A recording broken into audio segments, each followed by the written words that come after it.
So here's the thing. The word freedom doesn't mean what you think it does.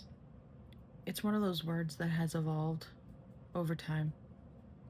But if you look it up, the origin of the word comes from Old English, which means Frēo. It's broken up into two parts. Frēo meaning exemption, and then dumb means it's a suffix that means judgment or condemnation.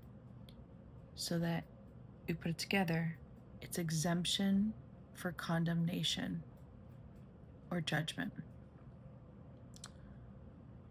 Here's why I'm telling you guys that you need to really consider my words about voting for Trump.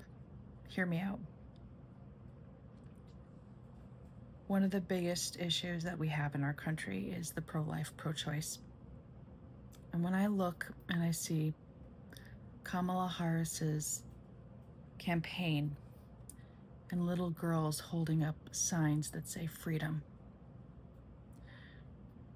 they think that they have the exemption of condemnation to rip an unborn baby out of their womb. Now, I know this is debatable by so many people, but let me put it to you a different way. I have the freedom to go and walk across a highway at rush hour. It doesn't mean I should. I could very easily get killed. I have this is the new form of freedom, right? I have the freedom to grab a gun and rob a bank. Doesn't mean I should. I have the ability, right, to do all these things in the name of the new definition of freedom. But that does not mean I'm going to be exempt from condemnation or judgment whatsoever. I'm not going to let my 3-year-old cross the street without me stopping him from doing so, because I have put that in his life as a law. You will not go near the street without mommy, without holding my hand, looking both ways, and crossing the street. And that is a very specific thing that I have ordained over him for his safety.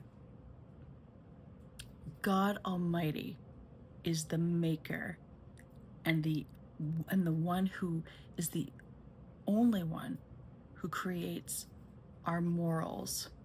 Our moral code comes from God. Why something is good is from God. Why something is evil comes from God. It does not come from our own judgment.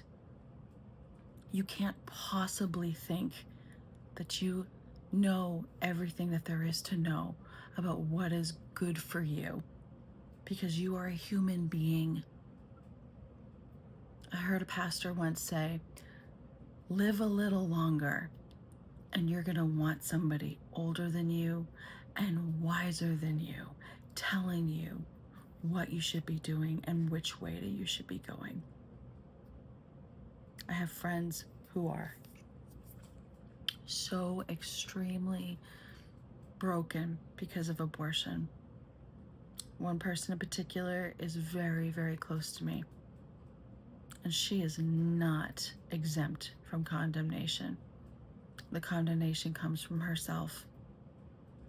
And now she probably won't ever have a family because she's too old. And she's very, very depressed about it. My advice? Figure this out, guys. Figure out what is the family. What is a family? It's creating for yourself a community of love. You can always go to school. You can always get another job. You can always figure out life down the road, but do it with a family. come home from classes to a little one running into your arms. Come home from work to a loving partner, a loving husband or a loving wife giving you a kiss, or somebody you can roll your eyes at. But this ideology that we have right now in our country, that the family is a curse and that we need to put ourselves first, is very selfish, and it's a terrible way to live. We, in all cultures throughout the world, it is really uplifted to honor others above ourselves, but yet abortion makes you the only person that you're worshiping, yourself. You're not honoring God. You're not honoring your unborn child. You're not honoring the person that impregnated you. You're not honoring their families.